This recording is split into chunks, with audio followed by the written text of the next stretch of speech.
Okay. As a parent, it is natural to have a strong instinct and desire to help your adult children when they are in a precarious situation, no matter what their age. The pain we feel watching them flounder, or even worse, suffer, is heart-wrenching. However, despite very good intentions, stepping in can inadvertently cross over the boundary from helping to enabling and can have negative, unintended consequences for your relationship with your child and your adult child's sense of independence and confidence. To help us stop this madness that is our enabling, we are joined today by psychologist Suzanne Linkroum. Susan is going to help us parents understand the difference between supporting and enabling and show us how to recognize signs that we're enabling our adult children. Hello and welcome to another episode of Ironing Out the Wrinkles. I'm your host, Ros McMaster. And I'm your other host, Kate Shaw. Together, we're taking the age out of ageism, helping men and women embrace the second stage of life with less fear. Suzanne is Clinical Director for Waypoint Wellness Centre in Maryland, USA. Her clinical focus is the treatment of mood disorders, anxiety disorders, relationship marital issues, adjustment to life transitions, parenting, and coping with chronic illnesses. Suzanne says that with a few simple changes, parents can stop enabling and instead put their adult children on an empowered path, which helps them much more in the long run. Suzanne, hello and welcome. Hi, thank you very much. Thanks for having me today. This is such an exciting topic, and without looking at the research, I don't even know if there's research being done, but just when we think about ourselves and our own circle of friends, there must be at least 80% of parents that are still enabling and rescuing their adult children, and often to their own detriment, not the adult child's detriment, but to the detriment of the parent who's doing it. Because we know from our own friends that all this rescuing they're doing, they end up falling into a terrible depression and despair themselves generally. So we're so excited to be covering this topic today. Yes, thank you. And I will say, since the pandemic, I have actually seen the number of referrals that are coming in with conflict between adult children and their parents has really increased. So it used to not be, I would see maybe a few cases, but now it has really exploded. So clearly there is something going on that we need to figure this out, because yes, it can be very difficult for the parents who are enabling, and it also doesn't promote healing for the child who needs help. So, Suzanne, what makes parents compelled to help their adult child? So typically, I think it comes out of a place of love, almost always, at least with the families that I am working with. It comes from a place of we are connected so incredibly deeply to our children. And it causes real pain to see them suffer, or to see them flounder, or to see that they're not succeeding. Maybe they're struggling with mental health issues or addiction, and it is just painful on a visceral level to have to watch your children do that. So I think the majority of time it is out of old-fashioned love that happens. There can also be a sense of responsibility, right? So, Yeah. Oh my gosh, am I to blame? Have I done something wrong? Did I not prepare them well enough to be able to be living a healthy and productive life? And so sometimes it can also come from a place of guilt. Oh yeah, particularly if the child has grown up, say, in an abusive background and they've ended up with addictions and mental health disorders as a result of not being able to cope with that childhood trauma. There's a lot of guilt on the parent's part in that, isn't there? Mm-hmm. Yeah. So that's a tough one. And of course, a lot of the friends who we know who are dealing with those kind of enabling issues at the moment, their children are suffering generally from mental health disorders and addictions. So Wow, You're what trying to a save vicious them, trap. aren't you? You're just trying to save them because you love them so much. Yeah. And if you don't help them, then they're probably going to be even more upset. And then you're worried about what happens if you don't. Yes, Yeah. so But it, Exactly. Yep. yeah. But I know, I had a pretty wayward life from the time I left home and made a lot of pretty risky choices and didn't have a good marriage. But at no point, even when I look back, I would not have wanted my parents to interfere in any of those processes. And that's the thing, a child, I guess there's some children in your experience, you would have seen there's some adult children who are demanding help and abusing parents if they don't get it, and then other children who are seeing the help as an interference. So I guess that sort of brings me to the next question. What's the difference between supporting and enabling? Because Absolutely. when we're not able to even realize that we're engaging and enabling a lot of the time. And there's a good reason for that, because oftentimes enabling can start from just healthy helping. Helping your child is an absolutely natural and important thing to do for them, both so that you can fulfill your needs as a parent and you can strengthen the relationship. But what can happen, what can start off as healthy helping, if it goes on too long, if it's too intense, it can really turn into enabling. The biggest difference that I see with helping is there to support a child in taking ownership over a problem they are having, over a difficult situation they are having, and you are enabling that child. You are giving them tools for themselves to use to help heal or to help promote independence, or, if they can fix the problem, wonderful, fix the problem. Enabling, though, instead of empowering, enabling, you kind of are stepping in and going into a fixer role, perhaps, and you're actually prolonging the problem, and you're taking away the child's ability to have ownership and a sense of responsibility that their actions can lead to, either good outcomes or bad outcomes. And I think that's the biggest thing. It's a slippery slope. It can start off as completely healthy and reasonable behaviors, but if it goes on too long, or if it goes on in a really intense way, that's when it turns into enabling.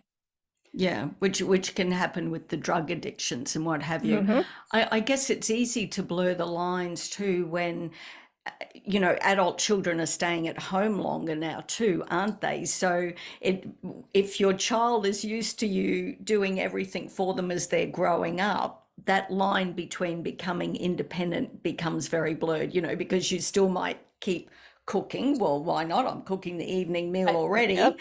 I'm doing the washing already. So yeah, you never end up teaching your adult child to become independent. Absolutely. And you know what else happens? And I actually see this happen, I have to admit, in my own life when I go visit my parents. Part of me knows I'm an adult, I'm a successful adult, I'm raising my own children. I step into, my parents still live in my childhood home. I step into that house and there's me, and then there's 15-year-old me, and we are both entering the house. It's good you recognize that. I can relate to that, actually. So that we can, the same happens for our parent, as a parent, yeah. I think the same thing happens, right? Me too. Yes. Yeah. Yes. So that we can recognize when we are enabling, what language or thought process is being used when we're engaging in enabling?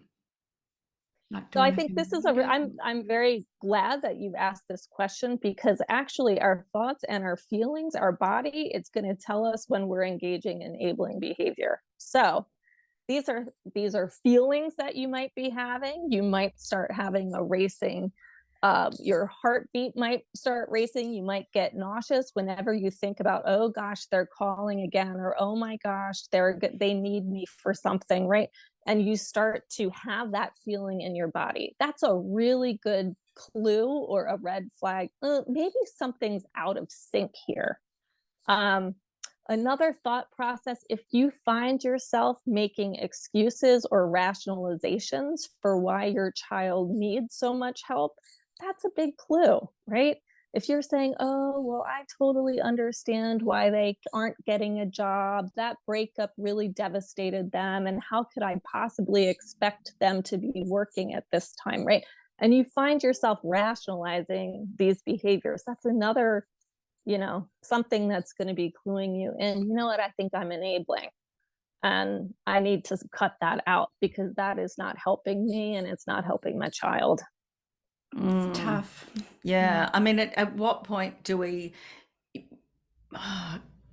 because even then it's hard to know how to pose this kind of question, but if you know that your child could end up on the street, or if they have a mental health issue and are suicidal, then that really is a worry for an adult too. But sometimes they need to go down that path, don't they, to turn their own lives around. Yep. So, and what I've seen, but also what I've seen too, is there's a process that happens.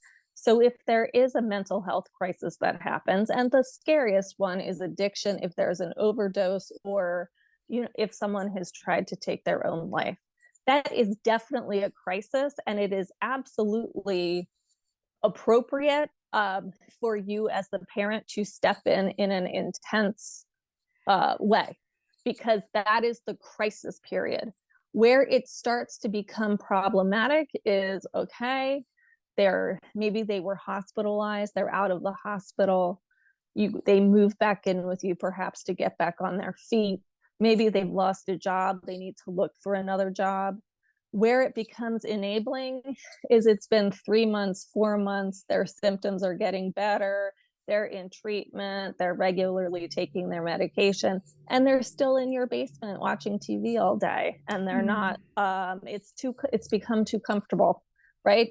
They can kind of live in this fantasy life where they don't have to have responsibility. And that's where it is so hard, because what I see happen with parents who have been in these experiences, they are so fearful. They don't want to do anything that might push their child to feel stress and potentially have them have either a relapse or a suicide attempt. The fear is real, and it's something, and I can't say it's an easy thing to do, to be pushing your child after they've had a crisis, but it is absolutely imperative, once they are out of that acute crisis situation or that period of time, you might have to push a little bit so that they can get to a point of healing. Like gentle, tough love. Yeah. But gentle. Yeah. And so why is it harmful to the parent? So it's harmful to the parent for a number of reasons. So one is it can be really emotionally exhausting. So oftentimes what can happen, there is so much support that's needed. And you might be, what happens when someone has a lot of support that's needed, they kind of tire people out. So you as the parent, their friends are sick of hearing about it, their coworkers don't want to hear about it, their spouse doesn't want to hear about it. And you as the parent are feeling like, well, they don't have anyone else to talk to. I'm their mom. In your cases, I have to, they don't have anyone else. And it can be really tiring. They can drop bombs on you, like, oh yeah, well, I just had 10 drinks, right? And then they hang up and go to bed, and you're thinking, oh my gosh, do I need to call for help? And you're not necessarily equipped. You don't know what to do. And they might just be venting, and you go into, oh my gosh, fix it mode, and you're all activated. Maybe it interferes with your ability to sleep.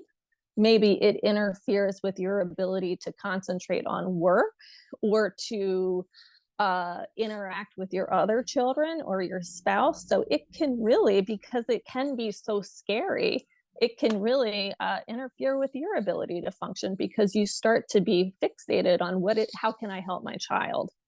And also it can be financially draining depending on what their needs are. Yeah. Yeah, yeah, and impact on your relationship with your other children and your spouse, and yeah, because all your attention is focused on rescuing the child who you believe has a need. Yes, that's a Yep, really fine absolutely. line because you want them to be resilient, but how we're not experts because we love them so much. We don't know how to Yeah. do that. And I guess that speaks of why it's harmful to the adult child, is because you're not teaching them anything about resilience and You're, finding strategies to cope. Because it's going to that be and good one also day.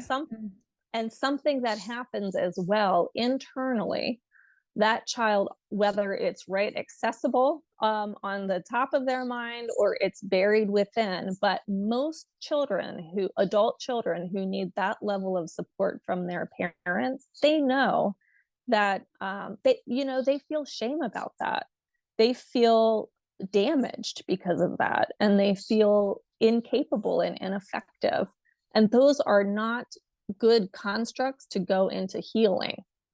And so by providing the help, again, coming from a place of love, coming from good intention, and you're stepping in and providing financial support and maybe saying, oh, you rest, I'll cook you dinner. You just relax. Then it's sending a message, whether pretty directly or subliminally, you're not capable. You can't do it without my help. And that can be really stunting for someone who is trying to recover a sense of self and some self-esteem after they've had something happen to them, or they're having a psychiatric issue. Yes, and the emotional blackmail. If you love me, you would do X, Y, Z. It's just so tough, isn't it? Mm-hmm. Yeah. Yes. So Yeah, I guess they start learning how to manipulate and manipulate other people.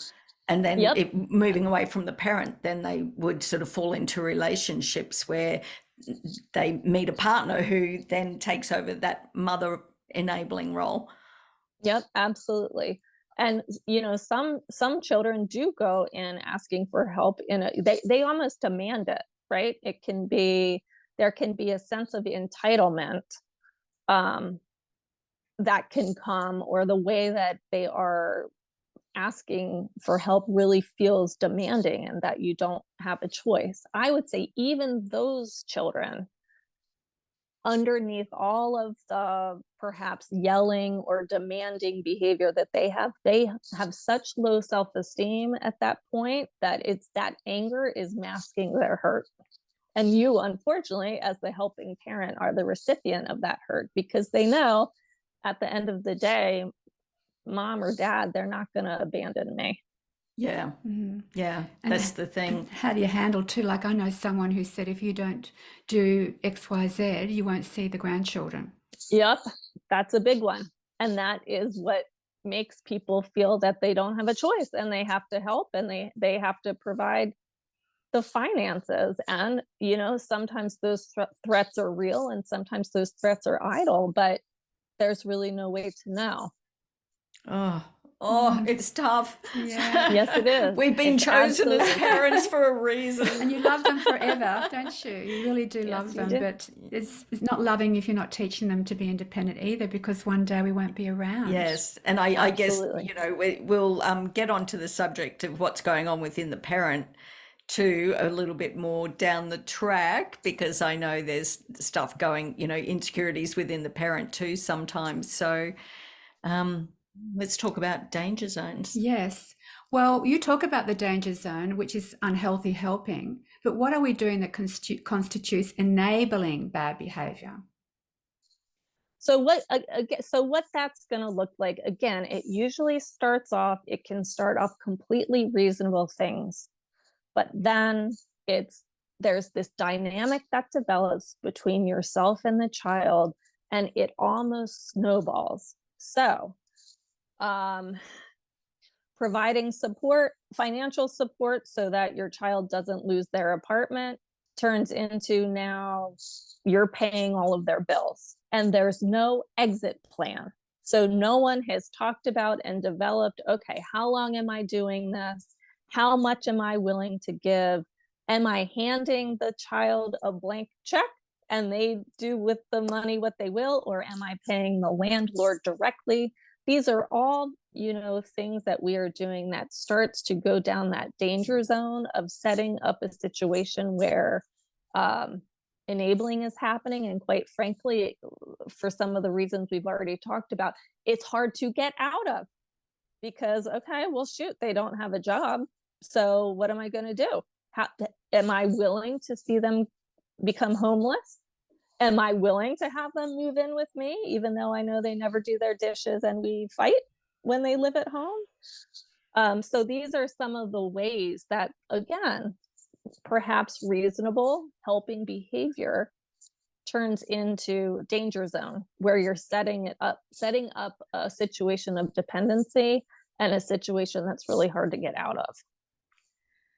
Yeah, that dependency. I was going to ask also about the codependence. There's an element of codependency in a lot of enabling, isn't there? So absolutely. What would a win-win helping situation look like? So a win-win would really look like something that is planned, intentional, it is thought out, perhaps it's collaborative depending on the situation, but everyone knows their role. And in a win-win situation, it is the adult child who is driving the bus of either their treatment or their healing or their development. You as the parent are a supporting role. You're not the whole kit and caboodle. There's a variety of different tools that child is using to become independent, and you are just one of them. And it is at the urging of the adult child, perhaps with feedback from their provider, whether that be a therapist or a primary care provider, of, okay, you have supportive parents, how can we use them to help you heal? That's a win-win. And everybody, the key to it as well, everyone is communicating. There's no surprises. So there's no surprises that, okay, in 3 months, we're reducing the amount of our financial help to you by $200. And then the following month, there's no surprises. It's all laid out. Everyone is in agreement. And both the child and the parent can plan for gradually reducing the amount of help they are giving. That to me is a win-win. And it's a win-win because in situations like that, you can actually strengthen your relationship instead of, being left with, the child making threats against the parent and the parent feeling forced and resentful. Yeah, I think that's important too, allowing that adult child to collaborate, because everybody has a different way of dealing with crisis in their lives, don't they? And just what feels right to me as a solution might not be right to my adult child. So helping them to discover for themselves what's the right way to deal with it, sort of within themselves. Yeah, that's very empowering. Be very hard. It's empowering, and for some parents it is so hard because they think they know the best way to do it. And if they need help from you, it can be so hard to be like, okay, well, this is how you need to do it, but the child might not be able to do it that way, right? And it's kind of going to make the child feel flattened or feel ineffective again, or feel like, my gosh, all I wanted to do was vent, and now they're telling me I have to do this, and this, and it can short circuit and overwhelm. So, that's a big one, isn't it? Yeah. I know as parents, like if my children, and I'm the same too, if I tell someone a problem that I'm having, I just want to talk out loud. If someone starts trying to help me with it, I just wanted to talk out loud. I don't want you to solve my problem for me. I find it really annoying, but I do it to my kids. Exactly. Yep. Mm-hmm. So why is it so difficult to stop unhealthy helping? Do we need therapists or what? Like, maybe not everyone will go to a therapist. Yeah. So I think not everyone needs this might be an unpopular opinion for a psychologist and therapist to say, but not everyone needs a therapist to do this. So if you have open communication and you are able to, keep things from escalating and have good coping resources yourself, you may not need a therapist to do this. I think what can be hard about oh my gosh, can you remind me what the question was? Why I is it got so myself off difficult topic. to stop? Yeah, why is it Why it's so difficult? difficult to stop? So it's really the dynamic. So like we were talking about at the very beginning of this talk, this dynamic may have been in the works since the child was born. And so this has been going on for years and years. And maybe, if your child got in trouble at school, you called the teacher and kind of explained it away. Or, you were really overprotective of this child. And so this dynamic has, in some cases, has been going on for years. And so then when you get to adulthood, and the problems become big, and the problems have these potentially big consequences, but you're used to not being completely independent in making your decisions, or, okay, well, I have a nice safety net. I know my parents are never going to let me be out on the street. I always have them to fall off from it. It's just hard to get out of that dynamic. There's also a lot of values, right? It's the things running through your head as the parent. Well, if I love him, how could I not help? That's what being a parent is. I signed up for this for life. And, okay, I got a kid who is struggling. That doesn't mean, my job as a parent stops. And so that can be really hard and painful. It is nice to be needed. Yes, that's that codependence too, isn't it? Needing to be needed, and and feeling like, well, I can do it for them, so I might as well. I'm, like you were saying, I'm cooking dinner anyway, so I might as well. I've saved enough money for retirement. I'll just give it to them now instead of after I die, right? Yeah. It's all of these things that we can convince ourselves, and it's sometimes hard to look in the mirror and figure out, oh my gosh, I'm actually contributing. Yeah. So these, I guess, yeah, sorry. So these are just some things that can happen that can perpetuate the enabling. Yeah. And fear, and good old fashioned fear too, yeah. of what's going to happen if I stop. And fear of the judgment of others too, isn't it? Like, I know if I saw someone on the street and you think, where are their parents? Why have they got nowhere to go? But you don't know what the background story is. But, that parent might do the enabling and rescuing because they don't want other people to say, where is that person's parents? Why is there so afraid of being judged by others? Absolutely. Yeah. Yep. And you hate to lose your child. Yeah. Yes. Yep. And that our child's a reflection of us. So I can't let them go out living on the street or have people see them drunk at the bar. I've got to keep them under wraps, because what if my neighbors see? Yeah. That and sense of responsibility. They will think I did something to make my adult child a dysfunctional adult child. Oh, how on earth do we fix that? Yeah. So, well, yeah. How do we fix that? What are the steps we need to take in taking a step back? Because self-reflection component is a big part of that process. And so many guests that we have that come on that talk about anything to do with getting older say that change happens when we're prepared to change, and we need to be prepared to feel uncomfortable for a little while that change is happening. So I guess that's part of this process too. So what are the steps to stepping back? Yes.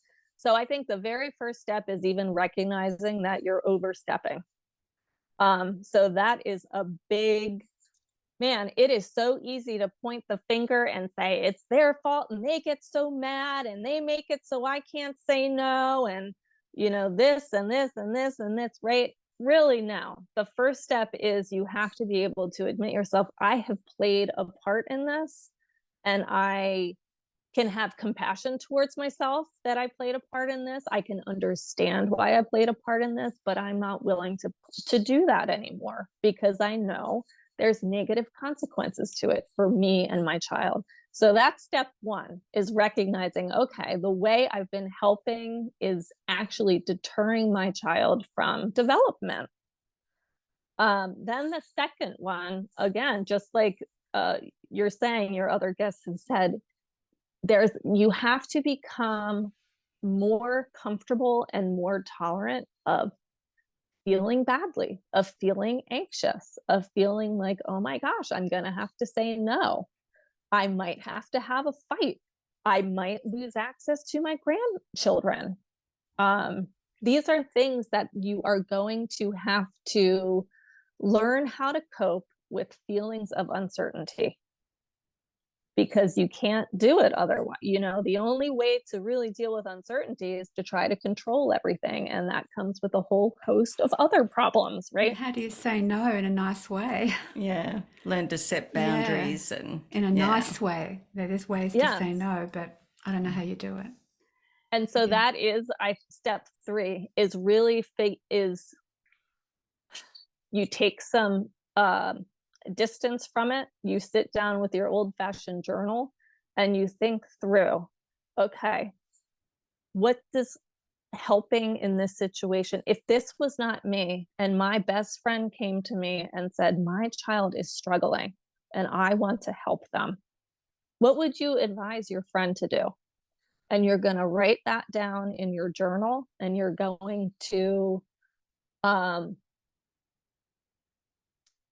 compare, okay, what am I doing for my child? How am I helping my child? And how is that different from what I've just written down and what I might suggest to a friend to do? Because you do have to have a reality check with yourself. You shouldn't be suffering, but you don't think your best, you would tell your best friend, well, if your kid's treating you like that, you just have to cut them out, right? So there, you have to really come to an understanding of, oh, okay, this is what I want to do. This is what I'm willing to do. This is what I'm capable of doing right now. And then really comparing that against, oh, where's my slippery slope? Where have I really gone beyond what I'm comfortable with and what I'm able to do? And quite frankly, what is going to start making my child dependent on me? Then, here's the toughie. You have to have the conversation with your child, right? Oh, it's the worst part. It's the worst part. Because you have to face them. And that means you have to face your own feelings and the worry and that awful feeling we get in our body when we have to have confrontation. Yeah. I hate confrontation. Yeah. Oh, it's the worst. I hate it too. Yeah.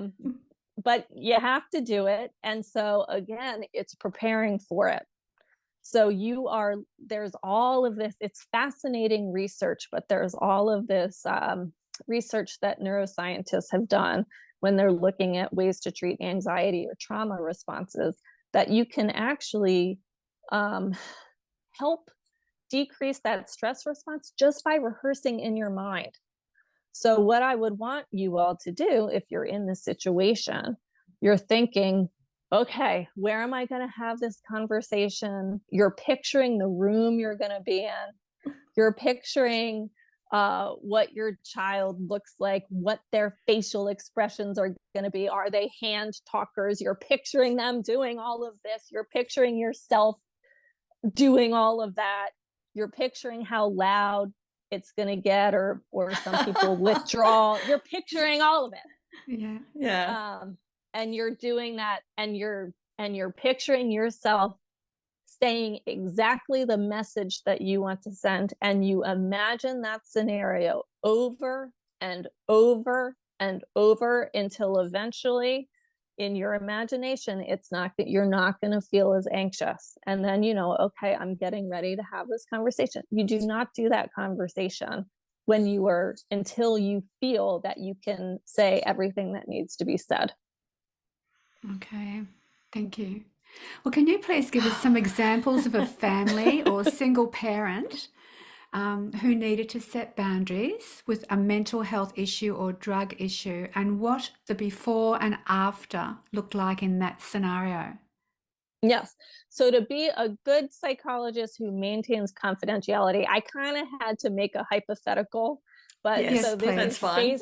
yes, so this is based on situations that I have witnessed and seen both professionally and also personally. And so a typical scenario that I see.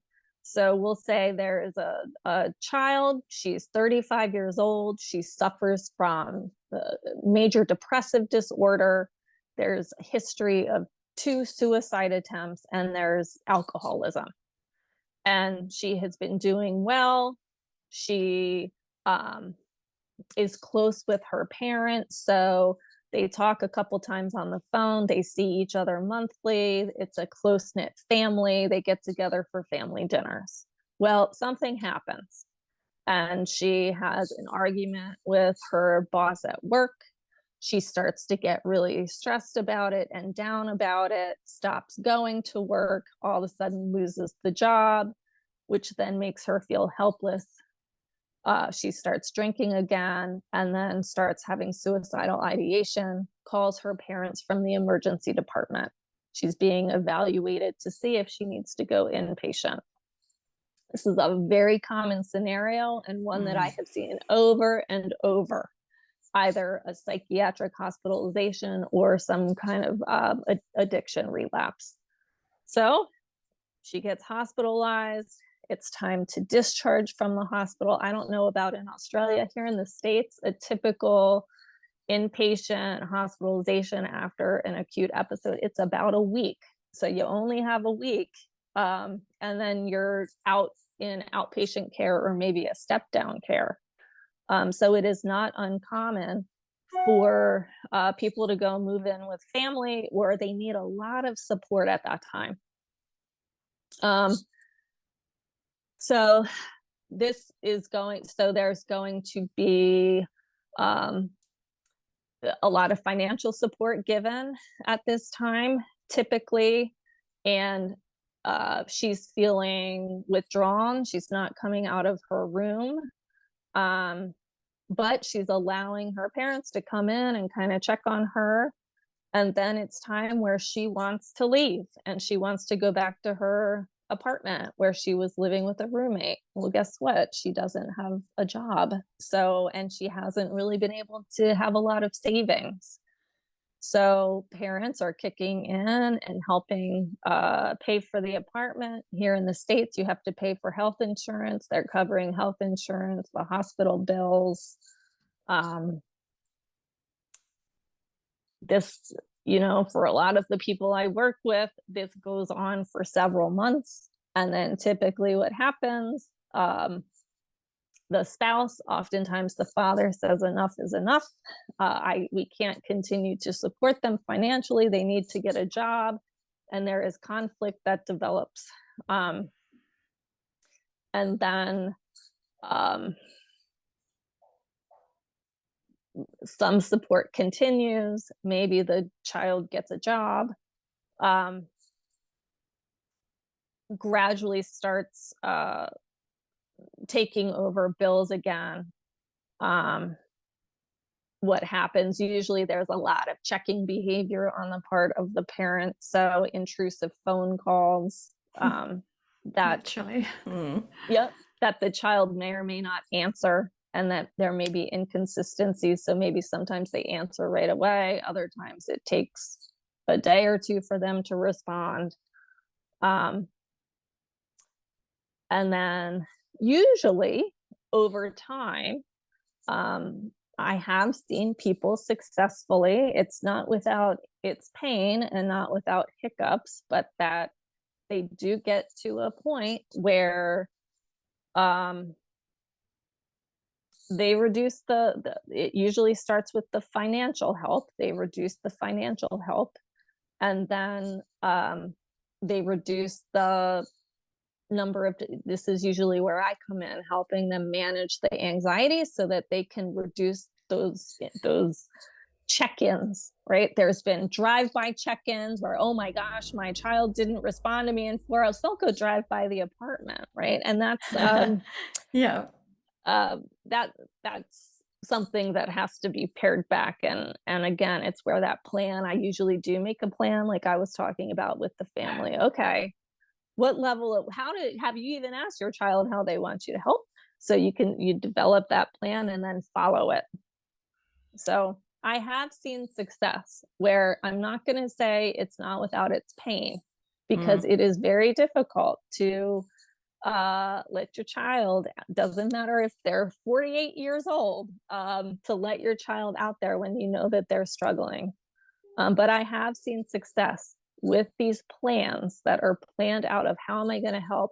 How am I going to reduce the help? How am I going to keep communication open so that they don't see me calling and just don't answer?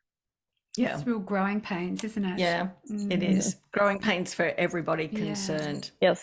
Well, Suzanne, that was really informative. I think it's going to help so many people today, and we've got a large audience in the States, so we're going to have links to your website and your counselling service there, and you can let me know if there's any other links that you'd like me to put up. Do you do online counselling as well? Yes, so I do online and in person. Wonderful. All right, so we'll have all the links to those up there. And just before we say goodbye, is there just one word of advice, well, a sentence that you can give parents, or some wisdom to help them stop the cycle of enabling? So I think the biggest piece of wisdom is to notice when you're doing it, have a real talk with yourself, and from a compassionate place. You're not judging yourself, you're coming from a compassionate place, but knowing, I have to stop this. This is not good for me, and it's not good for my child. No matter how much I think I'm helping, I'm actually hurting. So that's the biggest piece of wisdom. And just keeping that, it's the part I think that falls to the wayside is that open communication piece. You can share with your child, this pains me to not be able to pay your rent anymore, but I strongly believe it's in your best interest. So that open communication, always, that's the key to any relationship.